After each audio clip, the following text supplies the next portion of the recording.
बिस्मिल्लाहिर्रहमानिर्रहीम। अस्सलामुअलैकुम। Welcome to our channel learn biology easily. कैसे हैं आप सब? उम्मीद है आप सब खैरियत से होंगे। अगर आप इस चैनल पे नए हैं और अगर आपने हमारा ये चैनल अभी तक सब्सक्राइब नहीं किया तो इसको सब्सक्राइब कर लें और इसके साथ ही बेल आइकन को भी दबा लें ताकि आगे आने वाली हर नई वीडियो सबसे पहले आपको मिले और बायोलॉजी का कोई भी टॉपिक मिस ना होने पाए। दोस्तों, बायोलॉजी के अंदर जानदारों का साइंसी तरीके से मुतालिया किया जाता है। अब क्योंकि अल्लाह ताला ने बहुत ही बड़ी तादाद में जानदार पैदा किए हुए हैं तो इसलिए बायोलॉजी का इल्म भी फिर बहुत ही वसी है। तो इसको आसानी से हासिल करने के लिए और अच्छे तरीके से जानदारों के बारे में इल्म को समझने के लिए हमने बायोलॉजी को मुख्तलिफ ब्रांचेस में तकसीम किया हुआ है। तो आज हम देखेंगे कि बायोलॉजी की मुख्तलिफ ब्रांचेस में तकसीम हमने किस तरह से की हुई है। तो सबसे पहली ब्रांच है बायोलॉजी की सेल बायोलॉजी या साइटोलॉजी। दोस्तों, जितने भी जानदार हैं वो सेल्स के बने हुए हैं। तमाम प्लांट्स, एनिमल्स और ह्यूमन बीइंग्स सेल्स के बने हुए हैं। सेल के बारे में स्टडी को सेल बायोलॉजी कहते हैं। इसमें सेल का स्ट्रक्चर और सेल्स का फंक्शन और सेल के अंदर जो ऑर्गेनेलीज मौजूद हैं उनका स्ट्रक्चर और फंक्शन स्टडी किया जाता है। तो मुख्तलिफ जो सेल्स हैं वो जब आपस में मिल जाते हैं तो टिशू बना लेते हैं और टिशू के बारे में स्टडी करने को हम हिस्टोलॉजी कहते हैं। सेल बायोलॉजी और हिस्टोलॉजी, इन दोनों के अंदर माइक्रोस्कोप लाजमी इस्तेमाल होती है। इन दोनों की जो स्टडीज़ हैं वो माइक्रोस्कोप के बगैर नहीं हो सकती। अच्छा, और कुछ जानदार ऐसे होते हैं जो दूसरे लिविंग ऑर्गेनिजम्स के जिस्म के अंदर रहते हैं या उनके जिस्म के ऊपर रहते हैं और उनसे खुराक और रहने की जगह हासिल करते हैं, लेकिन उसके बदले में उनको नुकसान पहुंचाते हैं, उनमें बीमारियां वगैरह फैलाते हैं। ऐसे लिविंग ऑर्गेनिजम्स को हम पैरासाइट्स कहते हैं और पैरासाइट्स के बारे में स्टडी करने को पैरासाइटोलॉजी कहते हैं। ये भी बायोलॉजी की एक ब्रांच है। बायोलॉजिस्ट जानदारों को मुख्तलिफ ग्रुप्स में और फिर सब ग्रुप्स में डिवाइड करते हैं। जैसे कुछ जो जानदार हैं वो प्लांट्स होते हैं, कुछ एनिमल्स होते हैं। फिर जो एनिमल्स हैं उनके सब ग्रुप्स बनाए गए हैं। कुछ वर्टिब्रेट्स हैं, कुछ इनवर्टिब्रेट्स हैं, कुछ रेप्टाइल्स हैं, कुछ फिशीज़ हैं।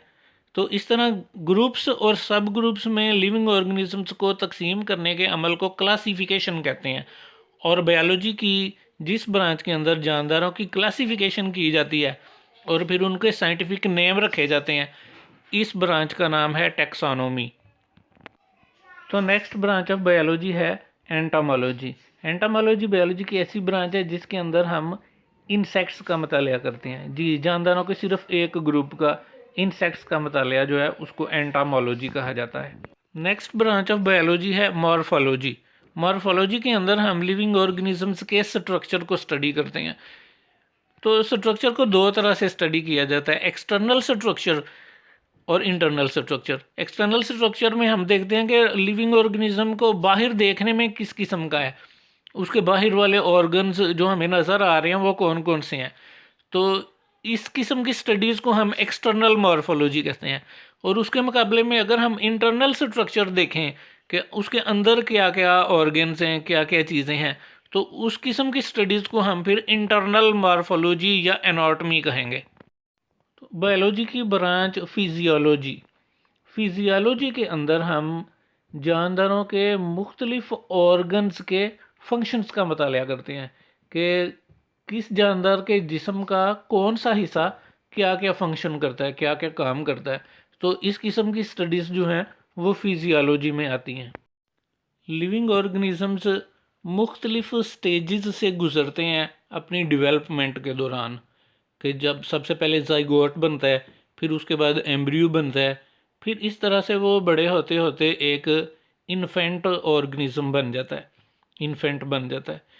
तो वो सारी स्टेजेस जिस दौरान मुख्तलिफ़ तब्दीलियों के ज़रिए लिविंग ऑर्गेनिज्म की पैदाइश होती है या उसके बाद फिर जब ग्रोथ होती है, तो डेवलपमेंट और ग्रोथ के बारे में जो स्टडीज़ हैं उनको हम एम्ब्रियोलॉजी कहते हैं।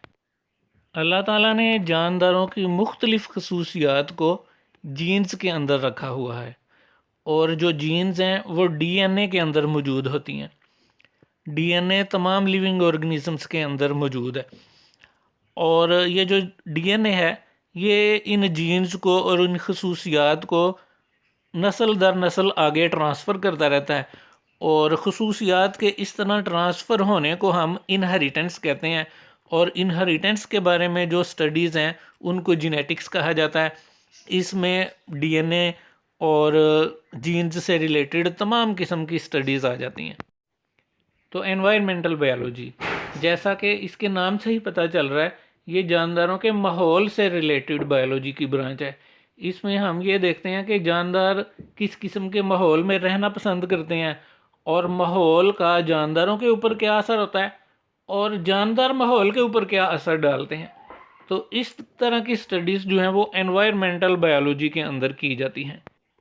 तो नेक्स्ट ब्रांच है बायोटेक्नोलॉजी। बायोटेक्नोलॉजी जो है ये एक नई ब्रांच है बायोलॉजी की, और इसके अंदर हम जानदारों को इस्तेमाल करके इंसानों के इस्तेमाल की चीज़ें बनाते हैं। जैसे मुख्तलिफ़ दवाइयाँ बना सकते हैं, हार्मोन्स बना सकते हैं। इसमें बैक्टीरिया और एल्गी और फंजाई वगैरह और इस तरह के और यूनिसेलुलर ऑर्गेनिजम्स को इस्तेमाल किया जाता है, और हमारे काम की मुख्तलिफ़ चीज़ें जो हैं वो तैयार की जाती हैं। ये एक जदीद शोबा है बायोलॉजी का। तो नेक्स्ट ब्रांच ऑफ बायोलॉजी है पेलियोंटोलॉजी। पेलियोंटोलॉजी के अंदर जानदारों के फॉसिल्स का मुताला किया जाता है। फॉसिल्स जो हैं ये नापैद हो चुके हैं लिविंग ऑर्गेनिजम्स की बाकियात होती हैं, जो ज़मीन के नीचे महफूज होती हैं या पहाड़ों के नीचे या चट्टानों के नीचे पड़ी होती हैं। उनको वहाँ से निकाल के पुराने लिविंग ऑर्गेनिजम्स के बारे में स्टडी किया जाता है। प्लांट्स के फॉसिल्स की स्टडी को पेलियोबॉटनी कहते हैं, और एनिमल्स के फॉसिल्स की स्टडी को पेलियोजूलॉजी कहते हैं। तो ये था हमारा आज का टॉपिक, इसको अच्छे तरीके से ज़हन नशीन कर लीजिएगा, और अगर इसके बारे में कोई सवाल हो तो वो आप कमेंट्स में जाके मुझसे पूछ सकते हैं, मैं ज़रूर उसका रिप्लाई करूँगा।